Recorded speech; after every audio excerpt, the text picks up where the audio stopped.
नमो भगवते रुद्राय ॐ नमस्ते रुद्रमन्यव उदोत इषवे नमः नमस्ते अस्तु धन्वने बाहुभ्यामुदते नमः या तरिषु शिवतमा शिवम् बभूव ते धनुः शिवा शरव्याया तवदया नो रुद्रमृडया या ते रुद्र शिवा तनूरघोरा पापकाशिनी तया नस्तनुभाषन्तमया गिरिशन्ताभिजाकशी या विशुम् गिरिशन्तहस्ते विवर्ष्यस्तवे शिवाम् गिरित्रताम् कुरु माहि पुंसीः पुरुषम् जगत् शिवेन वचसा त्वा गिरिशाक्षावदामसि यथा नः सर्वमिज्जगत यक्ष्मकुम् सुमना असत् अध्यवोचदपि वक्ता प्रथमो दैव्योऽभिषक् अहेकस्य सर्वाः जम्बयन् सर्वाश्च यातु धान्यः असौ यस्ताम्रो अरुण उत बभ्रुः सुमङ्गलः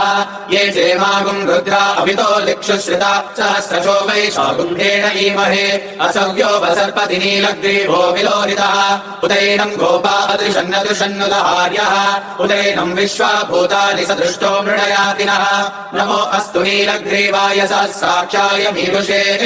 अधो ये अस्य सत्त्वादोऽहम् तेभ्यो करन्नमः प्रमुञ्च धन्वनस्त्वमुपयोराग्नियोर्जाम् याश्च देहस्तरिषवः पराता भगवो वपा अवदत्यधनुस्त्वगुम् सहस्राक्षशते शुधे निशीर्य शल्याणामुखा शिवो नः सुमना भव विद्यम् धनुक्कवर्दिनो विशल्यो बाणवागुम् उत अनीश्वन्नस्येषव आगुरस्य निषङ्गतिः या ते हेतिर्मीरुष्टमहस्ते बभूव ते धनुः तयास्मान् विश्वतस्त्वमयक्ष्मया परिभुजा नमस्ते अस्त्वायुधायानाददाय कृष्णवे उभाभ्यामुदते नमो बाहुभ्याम् तव धन्वने परिते धन्वनो हेतिरस्मान् वृणक्तु विश्वतः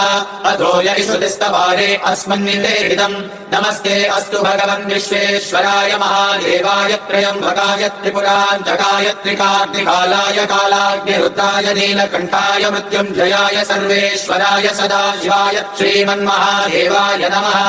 नमो हिरण्यवाहवे सेनान्ये दिशाञ्च पतये नमो नमो वृक्षेभ्यो हरिकेशेभ्यः पशूनाम् पतये नमो नमः सस्मिन्दराय त्विषीमते पतीनाम् पतये नमो नमो बभ्रुषाय विभ्यादिनेनानाम् पतये नमो नमो हरिकेशायोपवीतिने पुष्ट्राणाम् पतये नमो नमो भवस्य हेत्यै जगताम् पतये नमो नमो रुद्राय तताविने क्षेत्राणाम् पतये नमो नमः श्रूताय हन्त्याय वनानाम् पतये नमो नमो रोहिताय स्तपतये वृक्षाणाम् पतये नमो नमो मन्त्रिणे वाणिजाय कक्षाणाम् पतये नमो नमो भुवन्तये वारिवस्कृताय औषधीनाम् पतये नमो नम उच्चैर्घोषाय क्रन्दयते पत्नीनाम् पतये नमो नमः कृत्स्नवीताय धावते सत्त्वनाम् पतये नमः नमः सामानाय निव्याधिन आव्याधिनीनाम् पतये नमो नमः ककुभाय निषङ्गिणे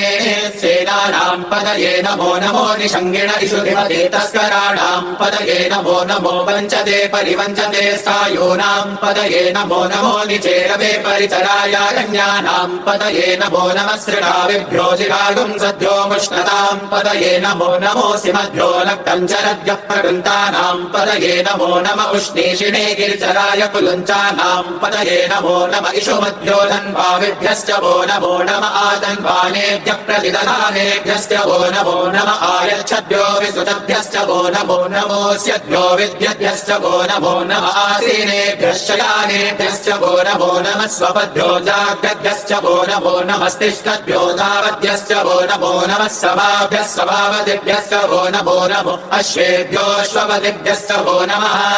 नमः आद्यादिनेभ्यो विविध्यन्तेभ्यश्च वो नमो नमः उगणाभ्यस्त्रिगुंहतेभ्यश्च वो नमो नमो वृत्सेभ्यो वृत्सपदिभ्यश्च वो नमो नमो राजेभ्यो राजपदिभ्यश्च वो नमो नमो गणेभ्यो गणपतिभ्यश्च वो नमो नमो विरूपेभ्यो विश्वरूपेभ्यश्च वो नमो नमो महद्भ्यः क्षुल्लकेभ्यश्च वो नमो नमो रथेभ्यो रथेभ्यश्च वो नमो नमो रथेभ्यो रथपतिभ्यश्च वो नमो नमः सेनाभ्यः सेनानिभ्यश्च वो नमो नमः शत्रुभ्यः सङ्ग्रहीतृभ्यश्च वो नमो नमस्तक्षभ्यो रथकारेभ्यश्च वो नमो नमः कुलालेभ्यः कर्मारेभ्यश्च वो नमो नमः पुञ्जिष्टेभ्यो निशालेभ्यश्च वो नमो नमः इषुभ्यो धन्वकृभ्यश्च वो नमो नमो मृगयुभ्यश्वनिभ्यश्च वो नमो नमः श्वभ्यश्वपदिभ्यश्च वो नमः नमो भवाय च रुद्राय च नमः शर्वाय च पशुपतये च नमो नीलग्रीवाय च शितिकण्ठाय च नमः प्रवर्धिने च व्युक्तकेशाय च नमः सहस्राक्षाय च शतधन्वने च नमो गिरिशाय च शितिभिष्ठाय च नमो भीरुष्टमाय चेषुमते च नमो ह्रस्वाय च वामनाय च नमो बृहते च वर्षीयसे च नमो वृद्धाय च संवृद्ध्वने च नमो अग्र्याय च प्रथमाय च नमः आशवे चाचिराय च नमः शीघ्र्याय च शीघ्राय च नमः ऊर्ध्याय च वस्वन्याय च नमः स्रोतस्याय च द्वीप्याय च नमो ज्येष्ठाय च कनिष्ठाय च नमः पूर्वजाय च परजाय च नमो मध्यमाय च पगल्भाय च नमो जगन्याय च बुद्ध्याय च नमः सोभ्याय च प्रतिसर्याय च नमो राम्याय च क्षेम्याय च नमः उर्वर्याय च कल्याय च नमः श्लोक्याय च वसान्याय च नमो वन्याय च कक्षाय च नमः श्रवाय च प्रतिश्रवाय च नमः आशुषेणाय च आशुरथाय च नमः शूराय च वविन्धते च नमो वर्मिणे च वरोधिने च नमो बिल्मिने च कवशिने च नमः श्रुताय च श्रुतसेनाय च नमो दुन्दुभ्याय च हनन्याय च नमो कृष्णवे च प्रमृषाय च नमो दूताय च प्रहिताय च नमो निषङ्गिने चेषु धिमते च नमस्तीक्ष्णे च वेचायुधिने च नमः स्वायुधाय च सुधन्वने च नमः श्रुत्याय च पथ्याय च नमः काट्याय च नीत्याय च नमः श्रोध्याय च सरस्याय च नमो नाद्याय च वैशन्ताय च नमः कोप्याय च वट्याय च नमो वर्ष्याय च वर्ष्याय च नमो वेद्याय च विद्युत्याय च नमः ईद्रियाय च कप्याय च नमो वाद्याय च रेश्म्याय च नमो वास्तव्याय च वास्तुपाय च ॐ हर हर हर हर ॐ नमः सोमाय च रुद्राय च नमस्ताम्राय च अरुणाय च नमः शङ्गाय च पशुपतये च नमः उग्राय च भीमाय च नमो अग्रे वधाय च दूरे वधाय च नमो हन्ते च हनीयसे च नमो वृक्षेभ्यो हरिकेशेभ्यो नमस्काराय नमः शम्भवे च मयोभवे च नमः शङ्कराय च मयस्कराय च नमः शिवाय च शिवतराय च नमस्तीर्थ्याय च कोल्याय च नमः आर्याय च वार्याय च नमः प्रदरणाय चोत्तरणाय च नमः आर्याय च लाद्याय च नमः षष्ठाय च फेन्याय च नमः श्रीगत्याय च प्रवाक्याय च नमः हिरण्याय च प्रपत्याय च नमः किगुंशिलाय च क्षयनाय च नमः कपर्दिने च पुलस्तये च नमो गोष्ठ्याय च गृह्याय च नमः स्तल्प्याय च येत्याय च नमः काट्याय च गह्वरेष्ठाय च नमो हृदयाय च निवेष्ट्याय च नमः पागुंसव्याय च रजस्याय च नमः षष्ट्याय च हरित्याय च नमो लोक्याय चोलप्याय च नमः ऊर्व्याय च सूर्याय च नमः पन्याय च वर्णशद्याय च नमो पगुरमाणाय च विघ्नते च नमः आखिरते च प्रखिरते च नमो वक्किरिकेभ्यो देवानागुं हृदयेभ्यो नमो विक्षीणकेभ्यो नमो विचिन्वक्केभ्यो नमः आनिर्हतेभ्यो नमः आमीवक्केभ्यः द्रापे अन्धसस्पते दरिद्रन्नीललोहिता येषाम् पुरुषाणाम् येषाम् पशूनाम् मा भेर्मा रोमो येषाम् किञ्चनाममत् या ते रुद्र शिवा तनो शिवा विश्वाह भेषजी शिवा रुद्रस्य भेषजी तया नो मृणजीवसे इमागुम् रुद्राय तवसे कपर्दिने क्षयद्वीराय प्रभरामहे मदिम् यथा नश्यमसद्विपदे चतुष्पदे विश्वम् पुष्टम् ग्रामे अस्मिन्ननातुलम् मृडानो रुद्रोतनो मयस्कृति क्षयद्वीराय नमसा विधेमते यच्छञ्जयोश्च मनुरायजे पिता तदश्याम तव रुद्र प्रणीतौ मानो महान्त उत मानो अर्भकम् मानवुक्षन्त उत मानवुक्षितम् मानो वदे पितरम् मोद मातरम् प्रियामानस्तनुवो रुद्ररीरिषः मानस्तोकेतन ये मान आयुषि मानो गोषु मानो अश्वेषु रीरिषः वीरान्मानो रुद्रभामितो वदे अविस्मन्तो नमसा विधेमते आरात्ते गोघ्न उत पूरुषग्ने क्षयद्वीराय सुन्दमस्मेते अस्तु रक्षाचरो अधिचदेव रोग्यता च नः शर्म यच्छद्विवरः सुहिश्रुतम् गत्तसदयुवान् मृगन्न भीममुपहत्तुमुग्रम् मृडाजनित्रे रुद्रस्तवानो अन्यन्ते अस्मन्निव बन्धु सेनाः परिणो रुद्रस्य हेतुर्वृणक्तु परिद्वेषस्य दुर्मदिरकायोः अवस्थिरा भगवद्भ्यस्तनुष्वमेष्वस्तोकाय तनयाय मृणया मे मीडुष्टमशिवतमशिवो नः सुमना भव परमे वृक्ष आयुधं निधाय कृत्यं वसान आचर पिनाकं बिभ्रदाजहि विकिरितविलोहित नमस्ते अस्तु भगवः यास्ते सहस्रगुं हेतयोन्यमस्मन्निव बन्धुताः सहस्राणि सहस्रदा बाहुवोस्तव हेतयः तासामीशानो भगवः पराचीनामुखाकृति सहस्राणि सहस्रशो ये रुद्रा अधिभूम्याः तेषागुं सहस्रयोजने मदन्वानि तन्मसि अस्मिन् महत्यर्णवेऽन्तरिक्षे भवाधि नीलग्रीवाशितिकण्ठाः शर्वादः क्षमाचराः नीलग्रीवाशितिकण्ठादिवगुं रुद्रा उपश्रिताः ये वृक्षेषु सस्मिञ्जरा नीलग्रीवा विलोहिताः ये भूतानामधिपतयो विशिखा चक्रवर्तिनः ये अन्येषु विविध्यन्ति पात्रेषु विवतो जनान् ये पदां परिरक्षय ऐलविदायव्युदः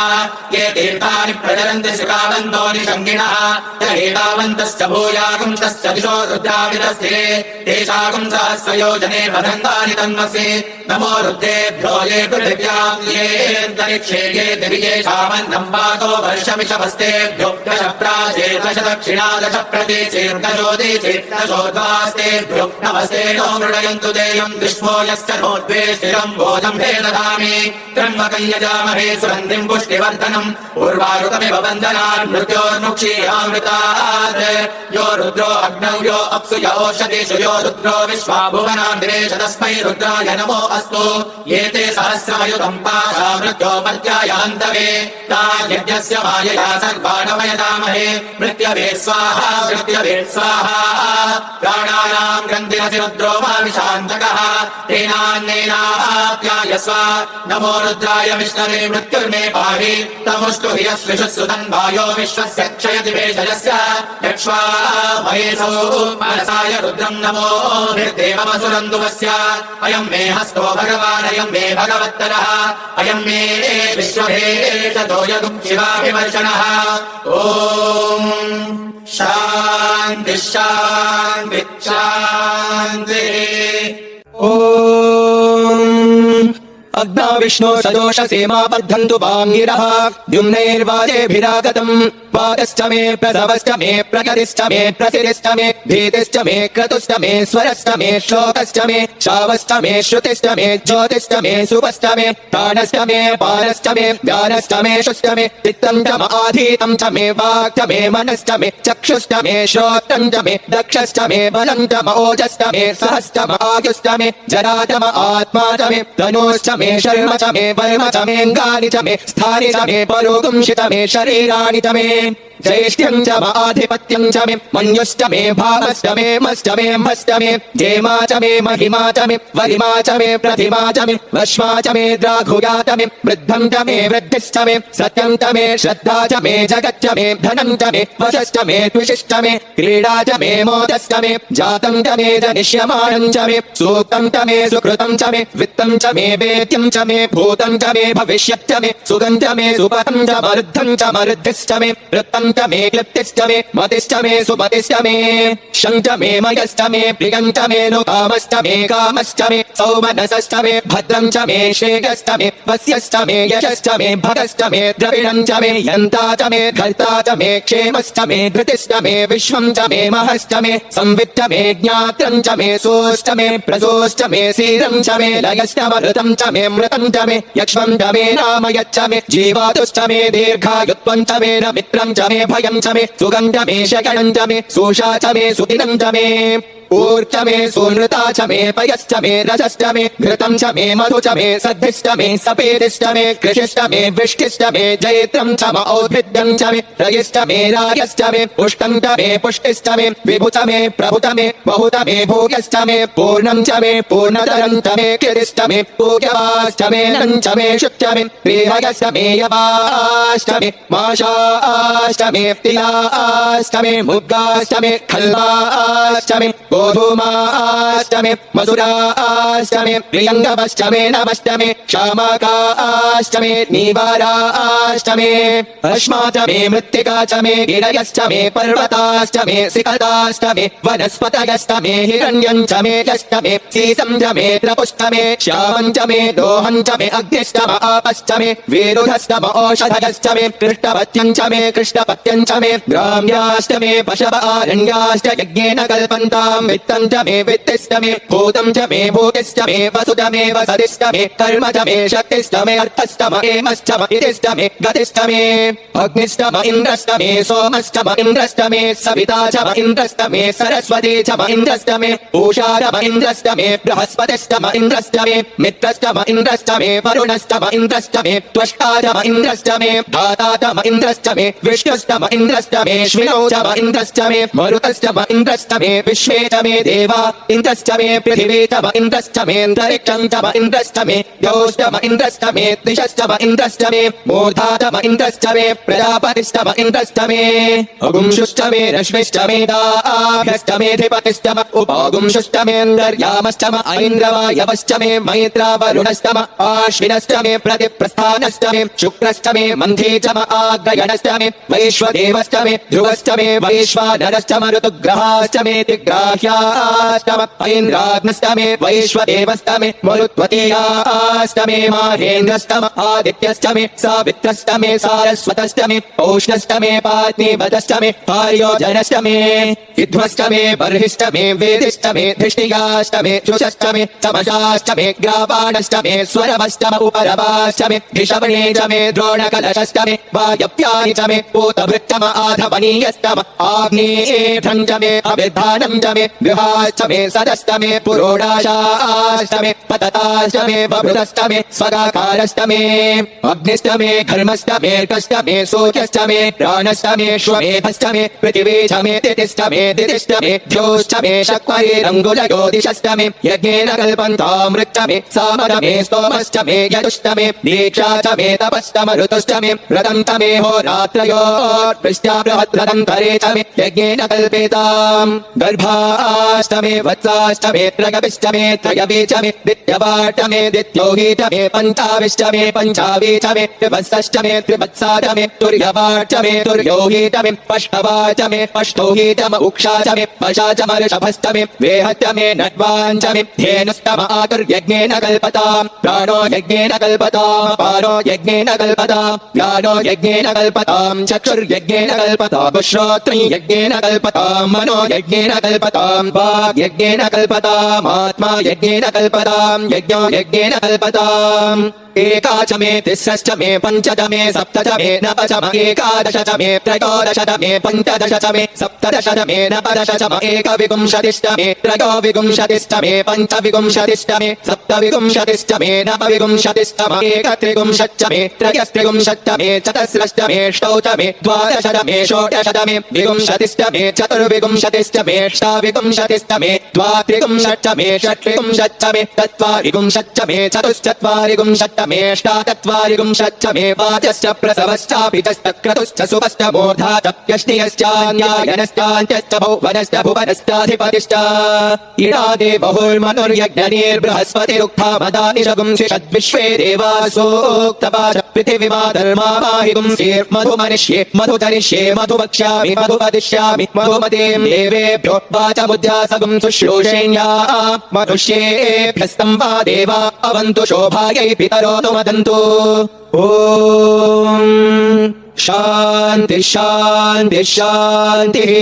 ॐ तच्छंयोरावृणीमहे गातुं यज्ञाय गातुं यज्ञपतये दैवी स्वस्तिरस्तु नः स्वस्तिर्मानुषेभ्यः ऊर्ध्वं जगातु भेषजं शन्नो अस्तु द्विपदे शञ्चतुष्पदे ॐ शान्ति शान्ति शान्तिः सहस्रशीर्षः पुरुषः सहस्राक्ष सहस्रपात् स भूमिं विश्वतो वृत्वा अत्यतिष्ठद्दशाङ्कुलम् पुरुष एवेदं सर्वम् यद्भूतं यच्च भव्यम् पुरामृतत्वस्येषानः यदन्नेनाधिरोहति एतावानस्य महिमा अथोऽध्यायादुश्च पूरुषः पादोऽस्य विश्वभूतानि त्रिपादस्यामृतम् दिवे त्रिपादूर्ध्व उदये पुरुषः पादोऽस्येह भवात् पुनः ततो विश्वम् व्यक्रावत शोषणादशने अभि तस्मात् विराट जायत विराजो अभिपुरुषः स जातो अत्यरिच्यत पश्चाद्भूमिमथो पुनः यत्पुरुषेण हविषा देवा यज्ञमतन्वता वसन्तो अस्यासीदाजम् ग्रीष्म इद्मः शरद्धविः सप्तास्यासन् परिधयः त्रिसप्तसविधः कृताः देवा यज्ञन्तन्वानाः अबद्धन् पुरुषम् पशुम् तैयज्ञम् बर्हिषि प्रोक्षन् पुरुषम् जातमभ्यतः तेन देवा आयजन्त साध्या ऋषयश्च ये तस्माद्यज्ञात् सर्वहुतः सम्भृतम् पृषदाज्यम् पशुगुस्तागश्चक्रे वायव्यान् आरण्यान् ग्राम्याश्च ये तस्माद्यज्ञात् सर्वहुतः ऋतः सामानि जज्ञिरे छन्दागुंसि जज्ञिरे तस्माद् यजुस्तस्मादजायत तस्मादश्वा अजायन्त ये केचो भयादतः गावो हजज्ञिरे तस्मात् जाता अजावयः यत्पुरुषम् व्यदतुः अधिथा व्यकल्पयन् मुखम् किमस्य कौ बाहु काभूरूपादावुच्येते ब्राह्मणोऽस्य मुखमासीत् बाहुराजन्यकृतः ऊरुदलस्य यद्वैश्यः पद्भ्यागुम् शूद्रो अजायत चन्द्रभावनसो जातः चक्षो सूर्यो अजायत मुखादिन्द्रश्चाग्निश्च प्राणाद्वायुरजायत नाभ्या आसीदन्तरिक्षम् शीर्षोद्यौ समवर्तत तद्भ्याम् भूमिर्दिशश्रोत्रात् तथा लोकागुम् अकल्पयन् वेदाहमेतम् पुरुषम् महान्तम्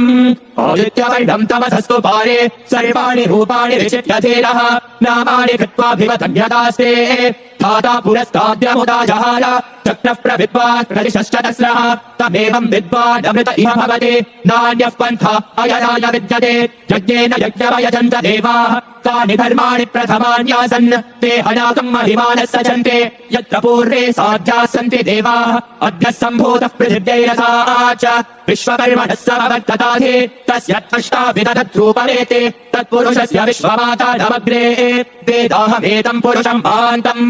आदित्यवर्णम् तमसः परस्तात् तमेवम् विद्वानमृत इह भवति नान्यः पन्था विद्यते यनाय प्रजापतिश्चरति गर्भे अन्तः अजायमानो बहुधा विजायते तस्य धीराः परिजायन्ति योनिम् मरीचेन पदमिच्छन्ति वेधसः यो देवेभ्यादपति यो देवानाम् पुरोहितः पूर्वो यो देवेभ्यो जातः नमो ऋचाय ब्राह्मये ऋषम् ब्राह्मम् जनयन्तः देवा अभ्येतद्ब्रुवन् यस्त्वैवम् ब्राह्मणो विद्यात् तस्य देवा असन्वशे ह्रीश्चते लक्ष्मीश्च पत्न्यौ अहोरात्रे पार्श्वे नक्षत्राणि रूपम् अश्विनौ व्यात्तम् इष्टम् मनिषाण अमुम् मनिषाण सर्वम् मनिषाण तच्छयोरावृणीमहे गातुयज्ञाय गातुयज्ञपतये दैवे स्वस्तिरस्तु नः स्वस्तिर्मानुषेभ्यः ऊर्ध्वम् जगातु भेषजम् शन्नो अस्तु द्विपदे शञ्चतुष्पदे ॐ शान्तिः शान्तिः शान्तिः।